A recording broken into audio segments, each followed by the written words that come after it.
The column of smoke that, upon my arrival, was about 200 feet tall. This was a big fire. This was a lot of energy being produced, and people blocks away saw sparks and embers dropping in their neighborhood. Big fire in your experience?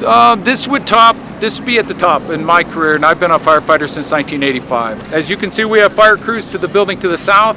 That building had exposure to it from the fire. The building to the north had exposure to it, and I haven't been to the west side yet, but I know that there were buildings that were affected by that. The amount of energy that was produced by that fire was so hot when I got out of my car right here, which is probably 300 feet away, that I had to shield myself. I was working at my desk and I could hear all the bangs and the explosions, and I thought it was just kind of weird, but we have construction, so sometimes you hear stuff. When the smoke started pouring in was just confusion. Like, we were thinking our building might be on fire. We're thinking hopefully it's just no big deal. Let's get out, call, and hopefully everything will be okay. But then when we saw the fire, my first thoughts were for the construction workers that were in there, because it went up so fast that it just scared me. The building under construction posed to be a tremendous hazard all the way around. But when the fire started, it actually took off so quickly that it compromised the safety of a number of individuals inside of the building. We have reports, as this fire developed, that a number of the construction workers were actually leaping and jumping from the second and third story building, trying to remove themselves from danger.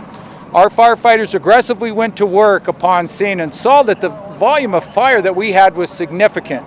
So we initiated a third alarm assignment, and in fact went beyond that. That gives us approximately 95 firefighters that were actually on scene working this tremendous fire.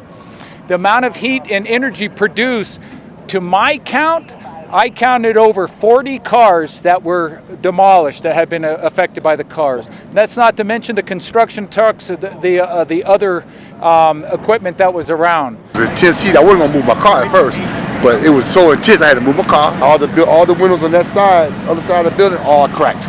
The heat cracked every last one of them. We got a little smoke inside though, but we had a patient left upstairs. I had to come in and get her downstairs because we had just got through doing her case. She was in recovery.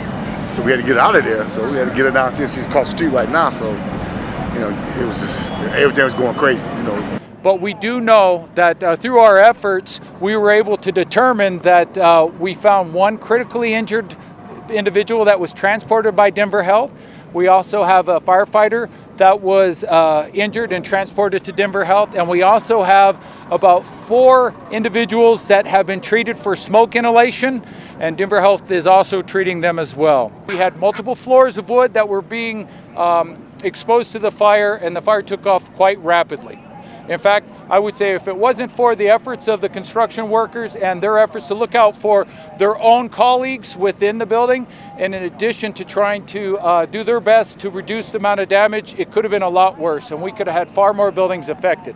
But I'm quite proud of the efforts of all the construction workers that were here today and the Denver firefighters for their aggressive and very tenacious attack on this fire to try to reduce any type of injuries, any other injuries that took place.